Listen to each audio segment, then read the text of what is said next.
오늘 주신 하나님의 말씀은 요한계시록 19장 말씀인데, 함께 오늘 또 영상 화면으로 함께 보실 텐데, 오늘 말씀이 오늘 보고 읽을 때에 깨달아지게 되기를 간절히 소망합니다. 우리 성경책도 펴놓으시기를 바라고 우리 같이 말씀 보도록 하겠습니다.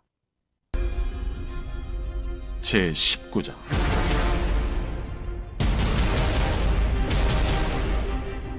이 일 후에 내가 들으니 하늘에 허다한 무리의 큰 음성 같은 것이 있어 이르되, 할렐루야! 구원과 영광과 능력이 우리 하나님께 있도다. 그의 심판은 참되고 의로운지라. 음행으로 땅을 더럽게 한 큰 음녀를 심판하사 자기 종들의 피를 그 음녀의 손에 갚으셨도다. 할렐루야! 그 연기가 세세토록 올라가더라. 또 24장로와 네 생물이 엎드려 보좌에 앉으신 하나님께 경배하여 이르되, 할렐루야! 보좌에서 음성이 나서 이르시되, 하나님의 종들 곧 그를 경외하는 너희들아, 작은 자나 큰 자나 다 우리 하나님께 찬송하라. 또 내가 들으니 허다한 무리의 음성과도 같고 많은 물소리와도 같고 큰 우레소리와도 같은 소리로 이르되, 할렐루야! 주 우리 하나님 곧 전능하신 이가 통치하시도다. 우리가 즐거워하고 크게 기뻐하며 그에게 영광을 돌리세. 어린 양의 혼인 기약이 이르렀고 그의 아내가 자신을 준비하였으므로 그에게 빛나고 깨끗한 세마포옷을 입도록 허락하셨으니 이 세마포옷은 성도들의 옳은 행실이로다. 천사가 내게 말하기를, 기록하라. 어린 양의 혼인잔치에 청함을 받은 자들은 복이 있도다. 이것은 하나님의 참되신 말씀이다. 내가 그 발 앞에 엎드려 경배하려 하니 그가 나에게 말하기를, 나는 너와 및 예수의 증언을 받은 내 형제들과 같이 된 종이니 삼가 그리하지 말고 오직 하나님께 경배하라. 예수의 증언은 예언의 영이다. 또 내가 하늘이 열린 것을 보니 보라, 백마와 그것을 탄 자가 있으니 그 이름은 충신과 진실이라. 그가 공의로 심판하며 싸우더라. 그 눈은 불꽃 같고 그 머리에는 많은 관들이 있고 또 이름 쓴 것 하나가 있으니 자기밖에 아는 자가 없고, 또 그가 피 뿌린 옷을 입었는데 그 이름은 하나님의 말씀이라 칭하더라. 하늘에 있는 군대들이 희고 깨끗한 세마포 옷을 입고 백마를 타고 그를 따르더라. 그의 입에서 예리한 검이 나오니 그것으로 만국을 치겠고 친히 그들을 철장으로 다스리며 또 친히 하나님 곧 전능하신 이의 맹렬한 진노의 포도주 틀을 밟겠고, 그 옷과 그 다리에 이름을 쓴 것이 있으니 만왕의 왕이요 만주의 주라 하였더라. 또 내가 보니 한 천사가 태양 안에 서서 공중에 나는 모든 새를 향하여 큰 음성으로 외쳐 이르되, 와서 하나님의 큰 잔치에 모여 왕들의 살과 장군들의 살과 장사들의 살과 말들과 그것을 탄 자들의 살과 자유인들이나 종들이나 작은 자나 큰 자나 모든 자의 살을 먹으라.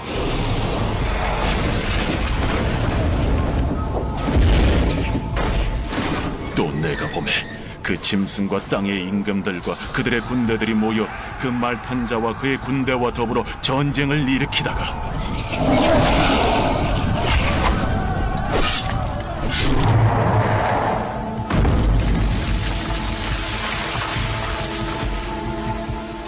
짐승이 잡히고 그 앞에서 표적을 행하던 거짓 선지자도 함께 잡혔으니, 이는 짐승의 표를 받고 그의 우상에게 경배하던 자들을 표적으로 미혹하던 자라. 이 둘이 산채로 유황불 붙는 못에 던져지고 그 나머지는 말탄 자의 입으로부터 나오는 검의 죽음에 모든 새가 그들의 살로 배불리라.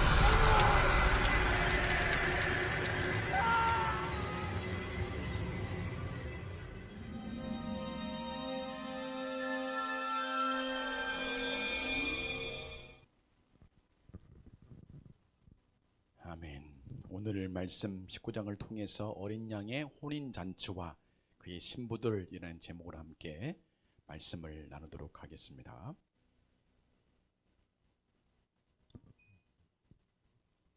네. 지금 계시록 말씀이 이제 오늘부터 계시록의 결론 부분에 해당되겠습니다. 결론 부분에 19장부터 19, 20, 21장, 22장까지가 계시록 전체의 결론이 되었고 온 세상 마지막에 이루어질 일들이 되겠습니다. 오늘 특별히 여러분 계시록 전체를 한번 본다 그러면 이미 이제 잘 여러분 기억하시겠죠? 내가 본 것과 지금 있는 일과 장차될 일 가운데서 장차될 일 마지막 때 이 땅 향한 심판이 일곱 인의 징조, 일곱 나팔의 경고, 마지막 일곱 대접의 심판에 쏟아지게 되는데 지금 계속 보는 것은 이 마지막 일곱 대접의 심판 그때가 있을 이 일곱 번째 나팔에 불려지면 있을 일들을 계속 보고 있죠.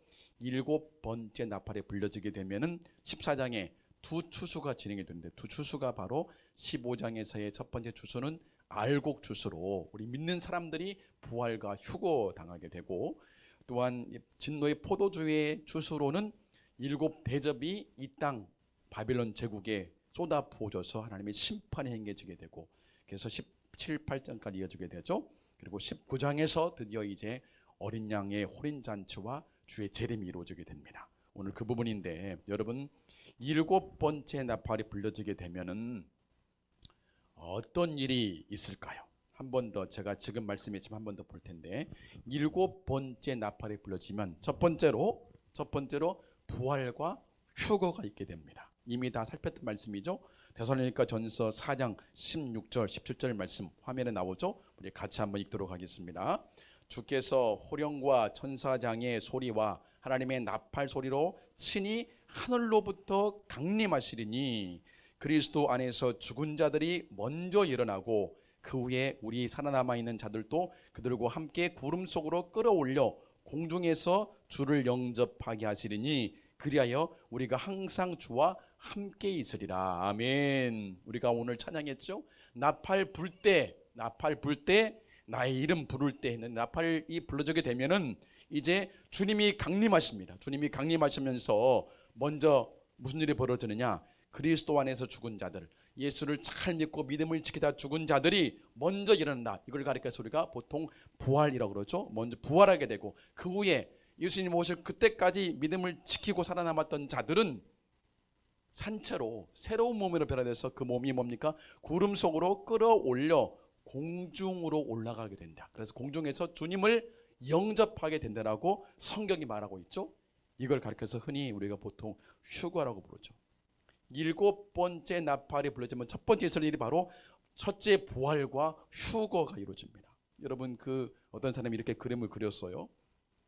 동화 같은 그림인데 갑자기 나팔이 불려지면은 갑자기 하늘로 들려 올라가게 된다는 거예요. 이런 모습일지 다른 모습일지 우리는 알 수 없지만 성경은 분명히 말하기를 일곱 번째 나팔에 그때까지 믿음을 지킨 자들은 구름 속으로 끌어올려 공중에서 주님을 영접하게 된다. 이렇게 이것은 상징이 아니라 실제 일들을 기록해 놓고 있죠 해가지고 이렇게 휴거와 부활이 이루어지는 것 첫 번째 일들입니다. 이게 있게 되고 동시에 이 부활과 휴거가 있게 되면 동시에 이 땅 남겨진 바벨론 제국 이 땅에는 뭐가 부어지죠? 일곱 대접이 부어지게 되죠. 지난주에 살폈던 말씀인데 우리 16장 17절부터 20절까지 말씀 한번 같이 한번 또 기억해 보면서 우리 읽어보겠습니다. 일곱째 천사가 그 대접을 공중에 쏟음에 큰 음성이 성전에서 보좌로부터 나서 이르되 되었다 하시니 번개와 음성들과 우레소리가 있고 또 큰 지진이 있어 얼마나 큰지 사람이 땅에 있어 온 이래로 이같이 큰 지진이 없었더라. 큰 성이 세 갈래로 갈라지고 만국의 성들도 무너지니 큰 성 바벨론이 하나님 앞에서 기억하신 바 되어 그의 맹렬한 진노의 포도주 잔을 받음에 각 섬도 없어지고 산악도 간데 없더라. 할렐루야. 이 땅 바벨론 제국 가운데 하나님의 심판이 보여서 일곱 대접의 진노가 쏟아부어짐으로 저 큰 성 바벨론 하나님을 대적했던 그 성이 무너지게 되죠. 그러면서 외치죠. 사람들이 천사들이 뭐라 합니까? 무너졌도다 무너졌도다 큰 성 바벨론이여 하고 막 외치게 되죠. 무너졌도다 무너졌도다 큰 성 바벨론이여. 여러분, 이 큰 성, 하나님을 대적했던, 그래서 하나님을 제쳐놓고 인간 중심의 문화를 만들어서, 말로는 인본주의라 그러지만 그 속에는 뭡니까? 다 사탄 마귀가 조종하는 그런 세상입니다. 그래서 반하나님 반성경적인 가치로 가득 채워진 세상이 하루아침에 망하게 되는, 하루아침에 무너지게 되는 거죠. 이 마지막 바벨론 제국의 심판, 특별히 그들을 통제하고 조종했던 마귀 사탄, 적그리스도, 거짓 선지자, 이 바벨론 제국을 심판하는 것들은 이제 주님이 이 땅에 재림하심으로 완전하게 멸망을 당하게 됩니다. 그것이 오늘 말씀에 기록이 되어 있죠. 오늘 읽었던 19장 11절 말씀부터 보게 되면은 예수님이 이 땅에 재림하게 되므로, 다시 오시게 되므로 악의 세력을 심판하는 모습이 보여집니다. 오늘 살펴보면은 그 예수님께서 이제 아까 우리가 그림으로 잘 보였죠. 이 땅에 재림하실 때에 그분이 어떤 모습으로 오십니까? 어떤 모습으로? 하늘 군대 대장으로 오시는데, 예수님 모습을 보게 되면 여러분 성경을 찾아보십시오. 19장 11절 말씀 보게 되면은, 또 내가 하늘이 열리는 것을 보니 보라 백마와 그것을 탄 자가 있으니, 그분께서 뭐합니까? 백마를 타고 오시는데 그분의 이름은 뭡니까?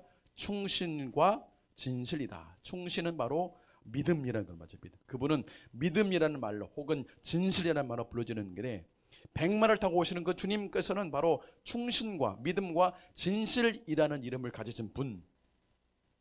또 12절 말씀 보게 되면은 그 눈은 못 같습니다. 그 눈은 불꽃 같고 머리에는 많은 관들을 쓰고 있습니다. 눈은 불꽃처럼, 왜요? 그들을 심판하시려고 불꽃처럼 눈을 간직하시고 머리에 많은 관을 가지고, 12절을 보니까 그 예수님의 이름은 뭡니까? 이름 쓰는 것이 하나가 있는데 자기밖에 아는 이가 없고 예수님밖에 아는 사람이 없습니다. 그 이름을. 그런데 그 이름이 다음 절에 나오죠. 13절에 보면은 그분의 모습은, 13절, 또 그가 피 뿌린 옷을 입었는데, 이 피 뿌리다라는 얘기는 피가 뿌려져 있다. 피가 이 피는 예수님이 십자가에 흘렸던 그 피라기보다 마지막 때 심판하심으로 그 악한 자들의 터진 피를 옷에 묻었다고 볼 수 있겠죠. 해가지고 그래서 그 피를 앞으로 이 피에 보복하실 그 예수님. 근데 그분의 이름이 뭡니까? 그분의 이름은 하나님의 말씀이라 칭하더라. 하나님의 말씀이라 칭하더라. 이분이 누굴까요? 하나님의 말씀이라 칭한 분이 누굴까요? 바로 백마를 타고 오실 예수 그리스도. 태초에 말씀이 계시니라. 이 말씀이 하나님과 함께 계시니, 이 말씀은 곧 누굽니까? 바로 예수 그리스도시죠. 말씀이 바로 예수님입니다. 그분께서 이제 이 땅에 다시 오시게 되는데, 또 16절에 보게 되니까 그분의 이름이 또 나옵니다. 16절에 보니까 16절, 그 옷과 그 다리에 이름을 쓴 것이 있으니, 이 그 다리라는 이 단어는 원래 언어에 보면은 다리라는 단어가 원래 깃발이라는 단어와 굉장히 흡사합니다. 히브리어가. 그래서 아마 이것은 깃발인 것 같아요. 그 옷과 깃발에 뭐라고 적혀져 있습니까? 그분의 이름이 만왕의 왕이요 만주의 주라 라고 적혀져 있어요. 왕 중의 왕이요, 모든 왕 중의 왕이요 모든 주 중의 주인 되신 분이 바로 예수 그리스도. 그분이 이 땅에 백마를 타고 마지막 심판자로 이 땅에 재림한다는 거예요. 그래서 그분이 어떤 일을 행하십니까? 11절 말씀 보게 되면 11절 끝에 보게 되니까 그가 공의로 심판하며 싸우더라. 공의로 심판해서 저 악한 자들을 다 심판하시는 거예요. 싸우시는 겁니다. 또한 15절 말씀 보게 되면은 15절 그 입에서 예리한 검이 나오니 그것으로 만국을 치겠고 친히 그들을 철장으로 다스리시며 또 친히 하나님 곧 전능하신 이의 맹렬한 진노의 포도주 틀을 밟겠고, 만국을 치고 다스리고 진노의 포도주 틀을 밟음으로 심판하시게 되는 거죠. 또 그와 더불어서 혼자 오신 거 아니냐, 하늘 군대를 거느리고 오십니다. 14절 보니까 하늘에 있는 군대들이 희고 깨끗한 세마포 옷을 입고 백마를 타고 그를 따르더라. 아까 영상에 나왔었죠. 백마를 타고 막 하는 군대를 거느리고 오셔서 이 땅에 오셔서 재림하셔서 이제 마지막 땅을 심판하시는 것입니다. 그런데 그 땅에 남겨진 자들, 이미 이때는 이제 믿는 사람들은 하늘로 들림받아 올라가게 되죠. 남아있던 자들은 뭘 합니까? 남아있던 자들. 그럼 19절 말씀, 19절 한번 19절 같이 읽어볼까요? 19절. 또 내가 보매 그 짐승과 땅의 임금들과 그들의 군대들이 모여 그 말탄 자와 그의 군대와 더불어 전쟁을 일으키다가, 예수님께서 이제 말을 100마를 타고 이 땅에 불꽃 같은 눈을 가지고 이 땅에 심판조로 임하시는 그 순간에도 남아있던 세상의 왕들, 짐승, 악한 마귀, 사탄들의 조종 통제를 받던 그들이 뭐합니까? 군대를 조직해서 예수님과 그의 군대를 대적한다는 거예요. 마지막 전쟁. 참 어리석죠. 주님이 오시면 이제 죽었습니다, 납작 엎드리면 살 것인데, 이제는 그들은 그렇지 않습니다. 마지막까지 대적합니다. 여러분, 마지막 때는 회개가 없어요. 회개가. 마지막 때까지 예수님을 대적해서 군대를 조직해서 싸우려고 그러죠. 이게 이제 여러분 들어봤을 겁니다. 아마겟돈 전쟁이라. 아마겟돈 전쟁이라고. 마지막 전쟁이 이루어지게 됩니다. 결과는 어떻게 돼요? 결과. 우리 여러분 성경 보시면서 20절 말씀 보게 됩니다. 20절 말씀 시작. 짐승이 잡히고 그 앞에서 표적을 행하던 거짓 선자도 함께 잡혔으니 이는 짐승의 표를 받고 그의 우상에게 경배하는 자들을 표적으로 미혹하던 자라. 이 둘을 산채로 유황불 붙는 못에 던져지고 사람들로 하여금 표를 받게 하고 그들을 미혹해서 우상 숭배하게 했던 거짓 선지자, 짐승, 적그리스도, 그들을 잡아서 유황불에, 지옥에 던져놓는 거예요.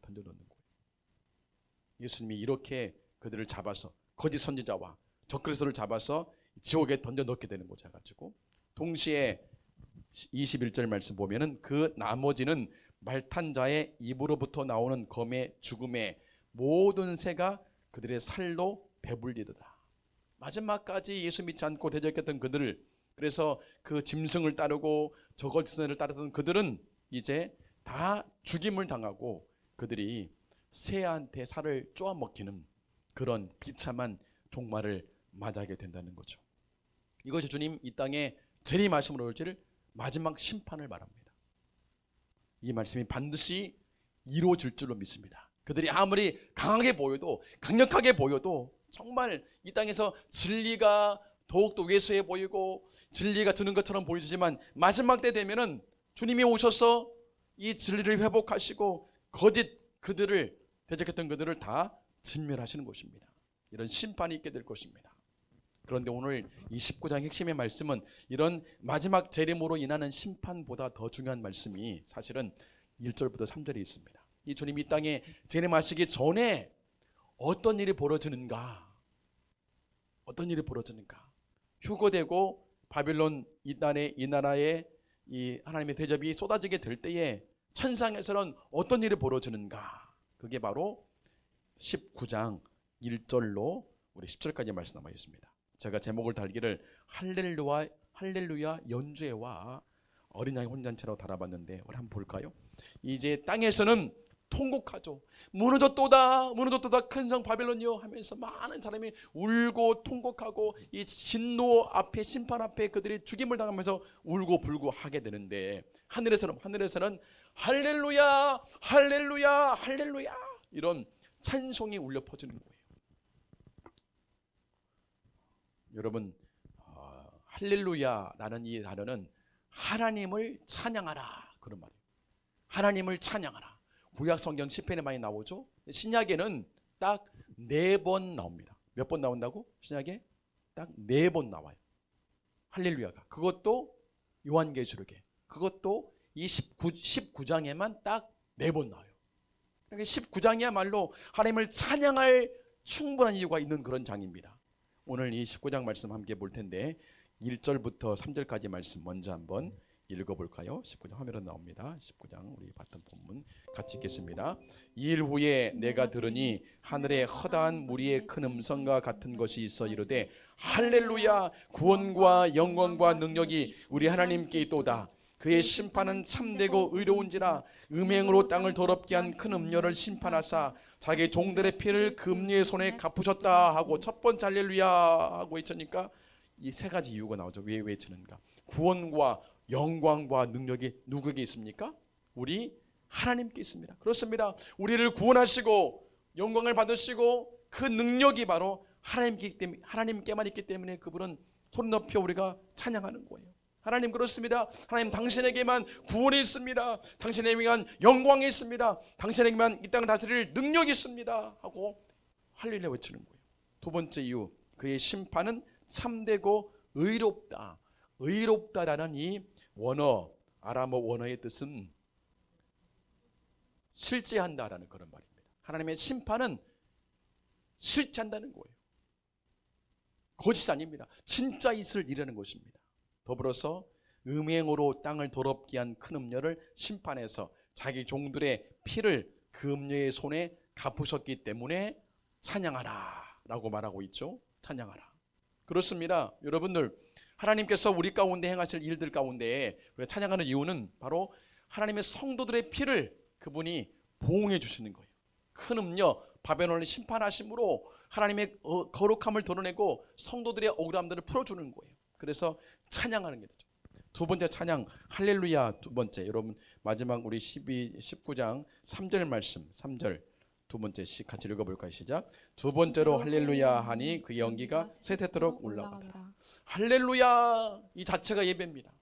할렐루야, 하나님을 찬양합니다. 할렐루야, 이게 충분한 예배가 되는 거예요. 할렐루야 찬양하는 것은 그 연기, 바로 이 악한 자들을 심판해서 그들을 태우는 연기가 계속 올라가는 거예요. 얼마나 많이 그들을 심판하는지.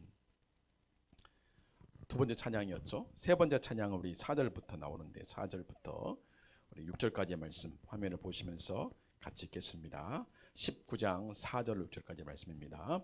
또 24 장로와 네 생물이 엎드려 보좌에 앉으신 하나님께 경배하여 이르되 아멘 할렐루야 하니 보좌에서 음성이 나서 이르시되 하나님의 종들 곧 그를 경외하는 너희들아 작은 자나 큰 자나 다 우리 하나님께 찬송하라 하더라. 아멘 아멘 할렐루야 하고 또 할렐루야 치는 거예요. 아멘, 정말로 진짜로 그러죠.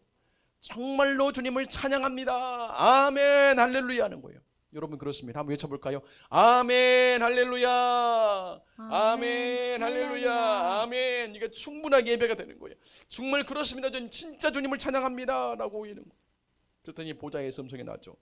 하나님의 종들아, 하나님을 경외하는 너희들아, 작은 자나 큰 자나 다 하나님께 뭐하라? 찬송하라 라고 말하는 거예요. 하나님의 일들이 의롭기 때문에 그렇습니다. 마지막 할렐루야가 네 번째 할렐루야가 그 다음에 등장하죠. 또 계속 읽겠습니다. 또 내가 들으니 허다한 물의 음성과도 같고 많은 물소리와도 같고 큰 우리의 소리와도 같은 소리로 이르되 할렐루야 주 우리 하나님 곧 전능하신 이가 통치하셔도다. 아멘 할렐루야 주 곧 우리 하나님 전능하신 이가 통치하셔도다. 그렇습니다. 하나님이 통치하시기 때문에 할렐루야 높여드리는 거예요.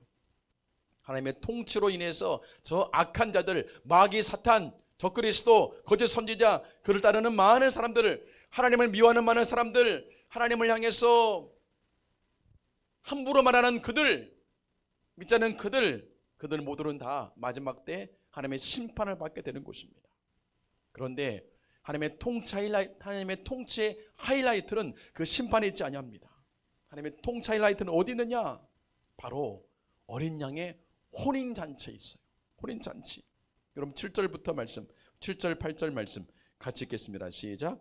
우리가 즐거워하고 크게 기뻐하며 그에게 영광을 돌리세 어린 양의 혼인기약이 이르렀고 그의 아내가 자신을 준비하였으므로 그에게 빛나고 깨끗한 세마포 옷을 입도록 허락하셨는지 이 세마포 옷은 성도들의 옳은 행실.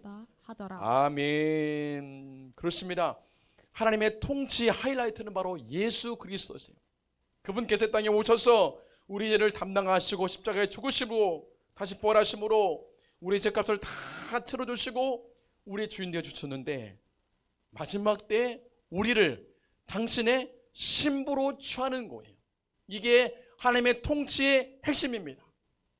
하나님의 통치의 핵심이에요. 우리를 예수 그리스도의 신부로 취해주는 거예요. 여러분 예수님 믿으면 하나님의 자녀가 됩니다. 하나님의 아들이 되고 하나님의 딸이 되는 거예요. 하나님의 종이 되는 거예요.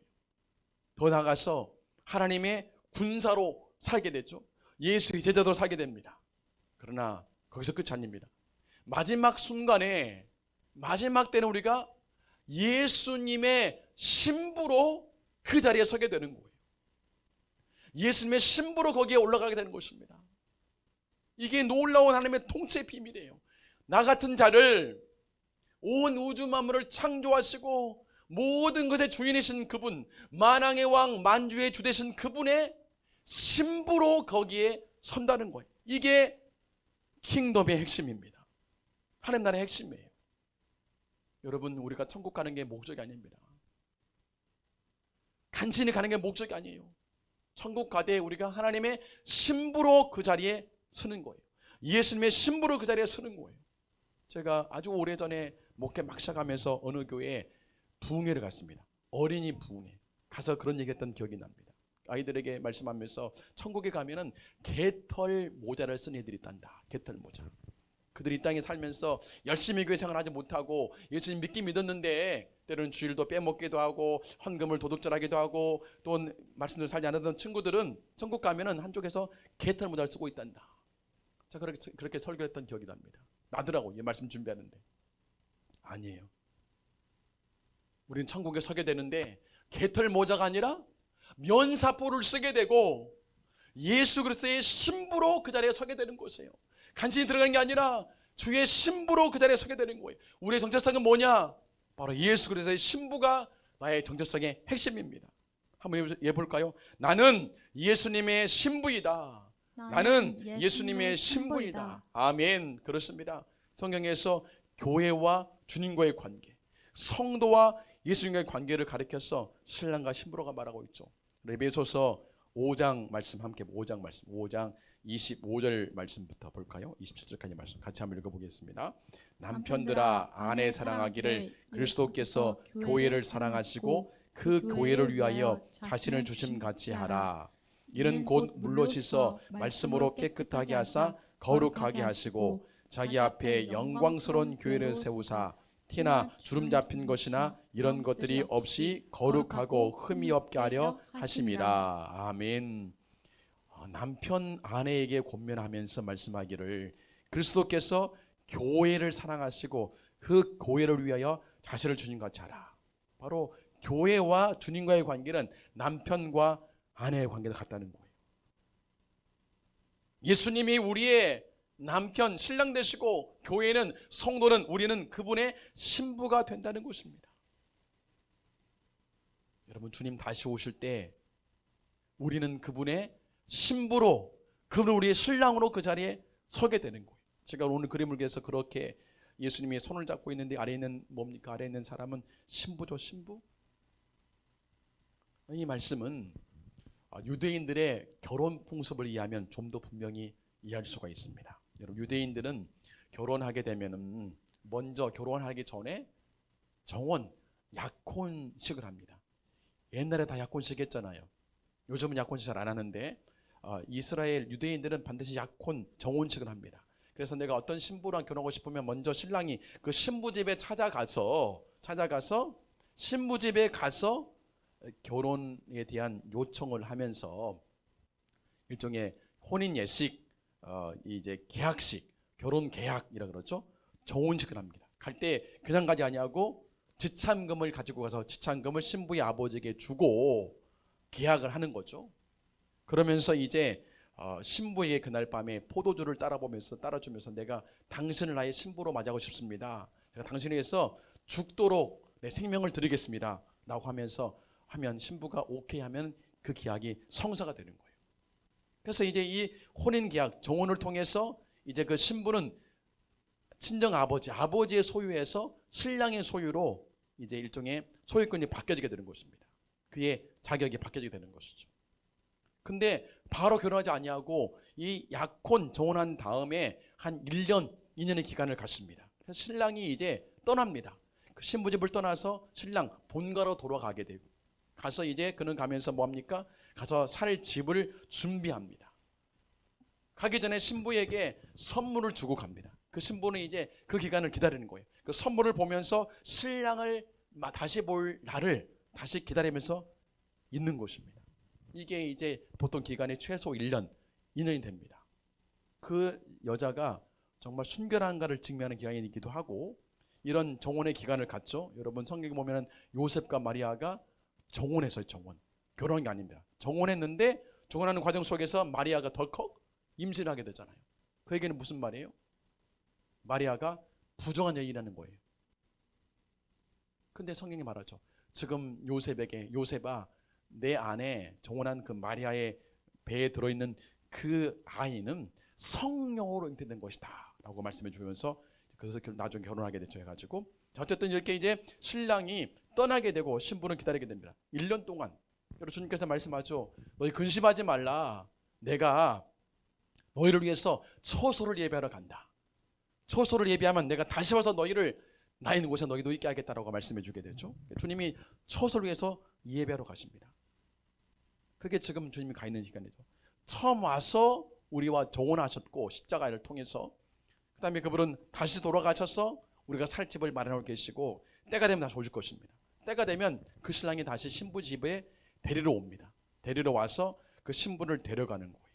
근데 그때는 신랑이 정하지 아니하고 신랑 아버지가 정합니다. 그때는 신랑 아버지가 야 이제 가서 내 신부를 데려오라 라고 말하는 거예요. 여러분 그렇습니다. 주님께서 말씀하시기를 그때와 그 시기는 나도 모른다. 아버지만 안다라고 말씀하잖아요. 그 주님이 제 말을 그때를 말합니다. 이제 그때가 되면 하나님이 가라 그러면 주님이 이 땅에 오시게 되죠. 우리를 데리러 오십니다. 우리를 신부된 우리를 데리러 오십니다. 그래서 이제 이 기간이 지나게 되면 이 신랑이 그 신부 집에 가서 신부를 데리고 신랑 집에 와서 결혼식을 이때 진행합니다. 결혼식을 7일간 잔치를 합니다. 그래서 이제 신부를 데려와서 만찬을 열고 신부 여기 결혼식의 모습인데 신부가 지금 얼굴 보입니까? 안 보이죠? 7일간 공개하지 않습니다. 그리고 이제 첫날 밤 그 신혼방에 들어가서 7일간의 혼방의 생활을 한 다음에 7일이 지난 다음에 마지막 잔칫날 신부를 얼굴을 짠 공개하는 거예요. 그러면서 이 사람은 순결한 사람이고 나의 신부다라고 이렇게 선포하는 것입니다. 그때 다 박수하며 결혼식이 끝난다 그럽니다. 바로 이 유대인의 결혼 풍습은 바로 이 땅에 처음 오신 주님, 우리를 나 같은 자를 신부 삼기 위해서 그분이 값을 지불했어요. 십자가에서 몸값을 지불하시고 우리를 사서 당신의 신부로 계약해 준 거예요. 그리고 우리가 이스라엘 초설 예배로 그분은 올라가셨고 우리가 지금 기다리는 동안입니다. 다시 그분은 오셔서 그분이 오실 때는 이제 우리가 정식 그분의 신부로 혼인 잔치에 신부로 참여하게 되는 것이에요. 이것이 주님의 혼인 잔치, 제레미야서 혼인 잔치가 되는 거죠. 여러분 이해가 되십니까? 오늘 이 19장의 말씀은 그러므로 유대인의 결혼 풍습으로 이해할 수 있습니다. 자, 좀 더 볼까요? 이 신부는 어떤 특징을 지니는지 19장, 우리 19장 7절부터 8절 말씀 다시 한번 읽어보겠습니다. 시작. 우리가 즐거워하고 기뻐하며 그에게 영광을 돌리세. 어린 양의 혼인 계약이 이르렀고 그의 아내가 자신을 준비하였으므로 그에게 빛나고 깨끗한 세마포 옷을 입도록 허락하셨으니 이 세마포 옷은 성도들의 옳은 행실이로다 하더라. 이 신부는 뭡니까? 이 신부는 크게 기뻐하는 존재예요. 우리가 즐거워하고 크게 기뻐하다. 여러분 신부는 크게 기뻐하고 즐거워합니다. 왜 신부가 기뻐할까요? 신랑 때문에. 신랑을 바라보면서 항상 기뻐하고 즐거워하는 것입니다. 저분이 나의 신랑이니까. 여러분 신랑 마음에 드시는지 모르겠는데 아내들. 근데 신랑 중에 최고의 신랑은 바로 예수 그리스도세요. 예수님이 나의 신랑이니까 내가 얼마나 기쁩니까? 근데 그 신부가 울고 있으면 뭔가 이상한 신부죠. 그 신부가 환경을 바라보고 세상을 바라보게 되면 근심하게 됩니다. 그러나 다시 오실 신랑을 계속 바라보게 되면 기뻐하지 않을 수가 없는 것이죠. 비록 환경이 어렵고 힘들어도 그 나의 신랑이 곧 오실 거야 라는 기대감을 가지고 그분을 주목해 있으면 우리가 상황이 어려워도 항상 기뻐할 수 있는 것입니다. 여러분 신랑 예수님을 고대하시면서 항상 기뻐하시기를 간절히 축복합니다. 또 뒤에 보니까 빛나고 깨끗한 세마포 옷을 입도록 허락하셨다. 신부의 세마포 옷, 하얀 드레스를, 웨딩 드레스를 입게 되는 것이죠. 웨딩 드레스는 뭡니까? 근데 이 드레스는, 세마포 옷은 성도들의 옳은 행실이다. 성도들의 옳은 행실로 이 신부로서의 옷을 준비하는 것입니다. 옳은 행실은 도덕적으로 옳다, 그런 말이 아닙니다. 물론 도덕적으로 옳아야겠죠. 이 말은 옳아의 뜻은 뭐냐? 하나님 말씀에 맞다. 하나님 말씀에 맞다, 그런 뜻이에요. 그러니까 하나님 말씀대로 사는 삶, 그것이 신부의 거룩한 웨딩 드레스가 되는 거예요. 그 주님을 바라보면서 기다리면서 내가 말씀대로 살아가는 삶을 통해서 내가 웨딩 드레스를 준비하는 것입니다. 그리고 그 가운데 부분 하얀 것이 보니까 어린 양의 혼인계약이 이르렀고 그의 아내가 자신을 준비하였으므로, 이 신부가 준비할 것은 뭡니까? 자신을 준비하면, 자신. 그런데 아람어 언어에 보니까 이 자신이라는 말은 바로 영혼. 신부는 자기 영혼을 준비합니다. 신랑 예수님은 처소를 준비하는데 우리는 우리 영혼을 준비하는 거예요. 영혼을 주님께 드려서 준비하는 것입니다. 우리 영혼이 끼어서 그분을 맞이하도록 준비하는 것입니다. 영혼을 준비하는 거예요. 여러분, 이것이 바로 신부로서의 단장하는 것입니다. 오늘 말합니다. 너는 나의 신부다. 나를 보고 기뻐하라. 너는 나의 신부다. 나를 보고 기뻐하라. 내 영혼을 준비하고 말씀대로 살아서 신부로 단장하라. 나의 신부로 단장하라. 오늘 주님이 말씀하고 있습니다. 여러분, 그렇습니다. 우리는 그리스도의 신부입니다. 여러분 기억하십시오. 나는 예수님의 신부입니다. 간신히 갈 사람이 아니에요. 천국 가되 그분의 신부로 예수님 옆에 서게 될 것입니다. 그러므로 이 땅을 살아갈 때에 신부에 단장할 필요가 있어요. 단장 3가지. 세상 바라보고 환경 바라보지 않고 신랑을 바라보고 그분을 고대하면서 그분을 기뻐하는 것입니다. 그리고 내 영혼을 준비시키고, 그리고 말씀대로 살아서 나의 웨딩드레스를 준비하는 거예요. 이것이 바로 신부의 단장입니다. 신부의 단장. 여러분, 이 예배는 뭡니까? 주일 예배는 선한 목자교회 유기성 목사님이 그렇게 말씀하더라고요. 주일 예배는 뭐예요? 주일 예배는 이 혼인잔치의 예행 연습이다. 마지막 때 주님과 있을 혼인잔치에 매주 예행 연습하는 것이 바로 이 주일 예배이다.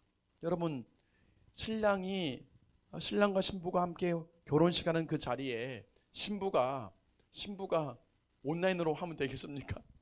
그렇죠. 현장에 와서 같이 대면하고 신랑을 맞이해야지. 제가 말씀 준비하면서 그 생각이 났어요. 주님, 매주 결혼식 할 수 있도록 주님 빨리 이 코로나를 잠재워 주십시오. 그래서 매주 신랑 예수님과 함께 결혼하는 그 마음을 가지고 예배하도록 주님 예배를 회복해달라고 기도가 되더라고요. 여러분, 함께 기도하시기를 바라겠습니다. 오늘 신부로 단장해서 그분께 나가게 되기를 간절히 축복합니다. 여러분, 때로는 우리는 많이 부족해요. 나 같은 자가 어떻게 예수님의 신부가 될 수 있을까? 나는 여전히 죄도 많고 여전히 말씀대로 못 사는데. 여러분, 성경에 고멜이라는 여인이 있거든요. 고멜, 호세아의 아내입니다. 호세아에게 말해요. 너 저기 가서 음란한 여인과 결혼해라. 그래서 호세아가 음란한 여인을 데리고 와서 결혼합니다. 집을 나가버려 또 데리고 옵니다. 이걸 통해서 하나님께서는 이 음란한 이스라엘을 내가 여전히 나의 아내로 사랑한다라고 고백하는 거예요. 비록 우리가 부족하지만, 비록 못나지만 다시 주님께 돌아가게 되면 우리는 주님께서 다시 주의 신부로 단장시켜 주는 거예요. 주님 말씀합니다. 그래도 너는 나의 신부다. 그럼에도 불구하고 너는 나의 신부다. 너는 내 것이야. 나의 신부야. 나의 신부야. 나의 어여쁜 자야. 함께 가자라고 말씀하십니다. 이 시간은 주의 거룩한 신부로 단장되게 되기를 간절히 축복합니다.